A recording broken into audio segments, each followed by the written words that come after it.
Hello guys, nandito na naman tayo. Gusto ko lang i-remind sa mga baguhan, sa mga first timer na andito at yung mga hindi pa nakapunta dito sa Hong Kong. Gusto ko lang i-remind na bawal ang mag part-time job dito sa Hong Kong.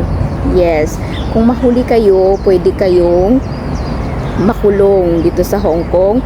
Pwede kayong magmulta ng malaking halaga at ma-deport sa Pilipinas. So, better na mag-stick na lang tayo sa employer natin habang andito tayo. Kasi, isa yan sa pinagbabawal dito sa Hong Kong ang mag-part-time job.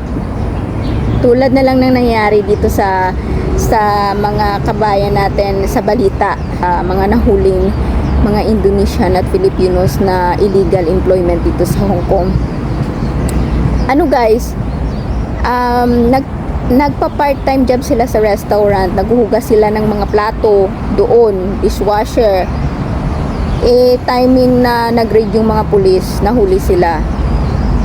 Tapos may mga helpers din na sinend ng amo nila sa mga negosyo nila na magbantay, yung mga ganon. Bawal din yun kahit amo mo pang nag-utos. Kasi dito sa Hong Kong, kung sa law nila, kung ano lang yung trabaho na nakalagay sa kontrata mo, yun lang yun. Bawal dito yung tulad niyan, DH ka lang tapos pinag-drive ka ng sasakyan. Bawal yun. Dapat kung domestic helper ka lang doon mismo sa bahay ng amo mo, kung saan yung address ng amo mo, doon ka nakatira at doon ka nagtatrabaho. Bawal ka din magtrabaho sa bahay ng iba at sa ibang tao. So, dapat alam nyo yun. Alam nyo din dapat na pag nahuli kayo na nagtatrabaho sa bahay ng hindi nyo amo, is illegal din yun. Kahit na yung amo nyo pa nag-utos na magtrabaho ka muna kayo doon sa bahay ng friend nila, bawal din yun. Or yung amo nyo may shop, or may karinderya, or may tindahan, pagbantayin kayo guys, dapat alam nyo na bawal yun. Wag. Kahit alam pa ng amo nyo, bawal yun. Basta tandaan nyo, basta part-time job, bawal talaga yon. Tandaan nyo lang talaga na dapat nasa, kung anong address ng nasa kontrata nyo, anong amo nyo, doon lang kayo nagtatrabaho. Be aware kayo guys sa mga ganyan. Ako noon sinabihan ako ng amo ko na 1 week silang wala. Pupunta silang China yata yun.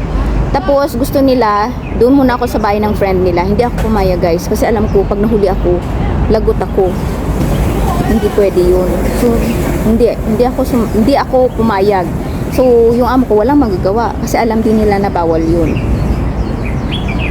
Yun. Tapos yung friend ko naman,